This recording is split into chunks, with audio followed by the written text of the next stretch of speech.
Now to a story that I mentioned top here at the 10 o'clock, a troubling story out of Union County where Union County Public Schools are being accused of denying students with a rare disease, a condition, and they need access to their emergency medication during the school day.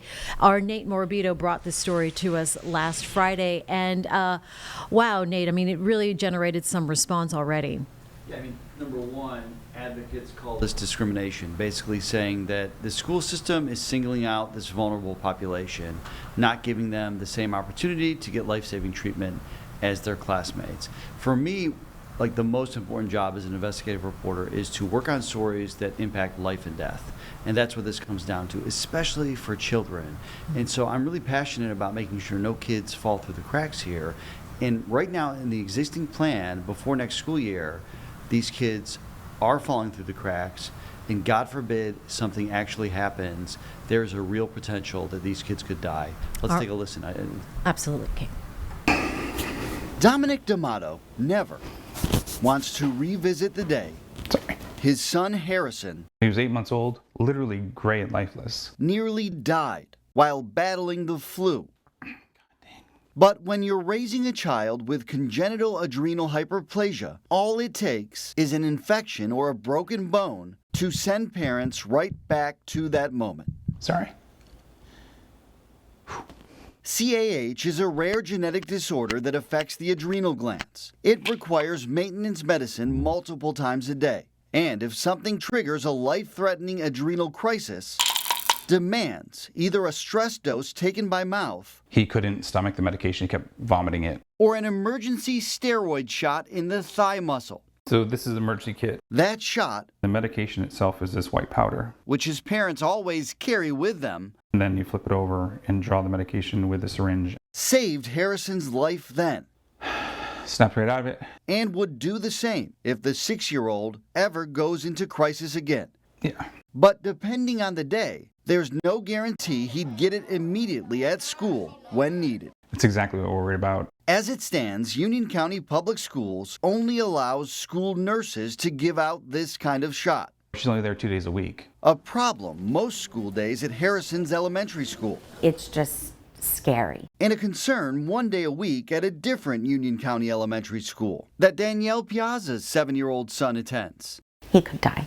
Oliver's mom says in the boy's short life so far, he's already gone into crisis twice outside of school and needed injections both times. Both incidents were just so scary. Piazza says school staff are open to getting trained. They are absolutely willing to do it, and the district is not allowing them. But Union County Public Schools has told both families no one other than nurses can give the injection. Citing state law, the district's attorney told the parents the shot cannot be delegated to unlicensed staff in the school environment. The North Carolina Department of Health and Human Services says not only is that not true, no one can tell a registered nurse whether they should or should not delegate their duties. Instead, that decision falls squarely on the school nurse's shoulders and is based on the individual student and application of the North Carolina Board of Nursing decision tree. Honestly, I think it's fear from the actual syringe. Hoping it would help their cause, Harrison's family secured a doctor's note, urging the district to change its stance, saying this is similar to using an EpiPen for a peanut allergy or glucagon for a child with diabetes, and noting this drug cannot be overdosed, making the risk almost negligible.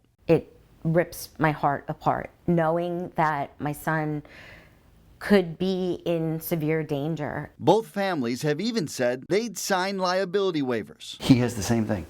100%. The D'Amato family is actually twice as likely to see history repeat itself. Harrison's little brother has the same rare disorder. The 3-year-old Yeah.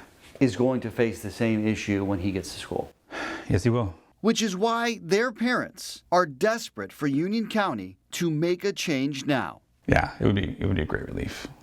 Despite the state's stance and our questions, a school district spokesperson told us school health leadership decided against allowing other employees to give this shot due to what Union County Public Schools calls a detailed and intricate injection process, adding if there's a health crisis emergency, school administrators and nurses are trained to respond safely and appropriately. These families don't believe the existing response, which is call 911 and wait for EMS to arrive, is enough to save a child's life. Nate Morabito, WCNC Charlotte.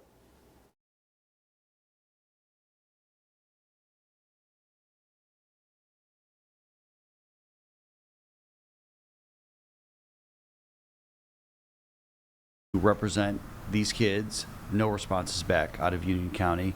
You heard Union County's stance on this issue, but they also said to parents previously, we're not aware of any other school districts that allow this, but if you find any, let us know. We'll review their procedures.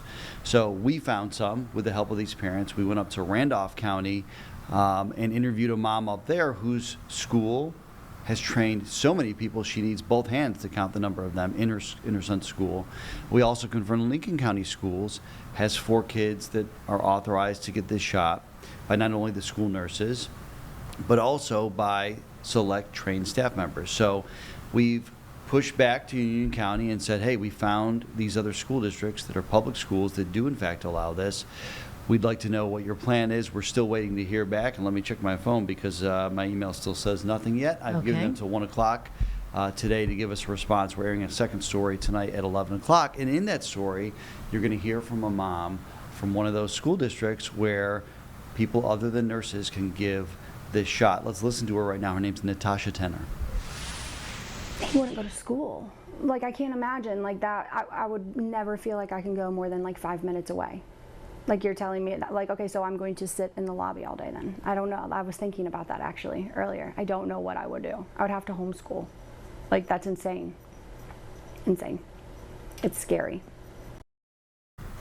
And so that mom is basically saying, if my kid's school did not have other people trained, I couldn't ever leave my house. I'd have to be near the school at all times. And that's the reality for these families, by the way. In Union County, one person at all times is basically having to stay close to the school when school's in session because the nurse isn't there every day.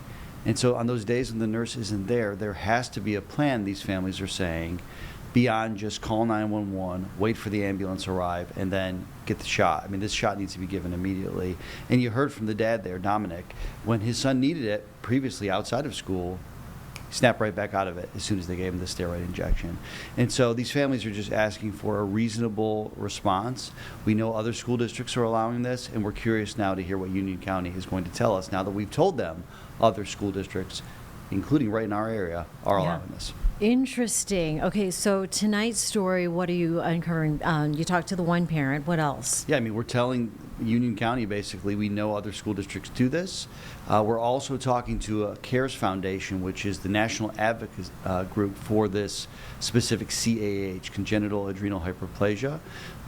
The executive director has some strong words in response to what we found about what Union County is doing.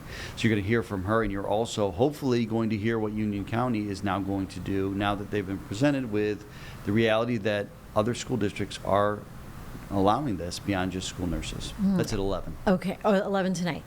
And what's the family doing in the meantime? Well, thankfully it's summer currently, right? But they have been pushing for a long time now behind the scenes to get to some kind of reasonable agreement. I don't think anybody ever wants to go the legal route, but that could be on the table as well, pursuing some kind of legal action because these kids deserve to be protected. Legally, they deserve to be protected. The school district believes they are being protected, but obviously these families and advocacy groups are saying, this advocacy group is saying, there is a safety gap here when the school nurses are not at school. Thankfully, it's summer, so there is some time to hash this out right now. There's no better time than right now to figure out a plan, come August, September.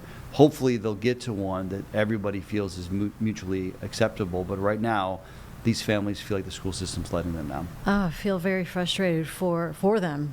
For the kids. For the kids. Especially, right? Exactly. Like, the parents. Imagine having to be a helicopter parent. Nobody really wants to do that. Sure. But these parents are having to do that. I mean, their kids are so vulnerable. They get a broken bone, they get dehydrated, dehydrated, they go into this crisis. And if they're unconscious, if they're throwing up, they can't take medicine by mouth. They need the shot. And let's be real here. The odds of them needing the shot are pretty low. But if they don't get it, it's a guarantee essentially what's going to happen. Yeah. All right.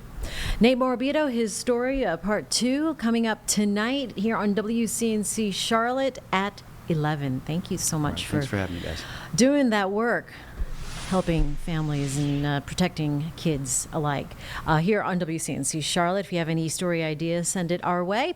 And Nate, what's your email? Or what? nmorabito@wcnc.com. But you can find me on all social media as well. Just Google Nate Investigates. They'll pop up. All right, very good. Nate, always a pleasure to have you here.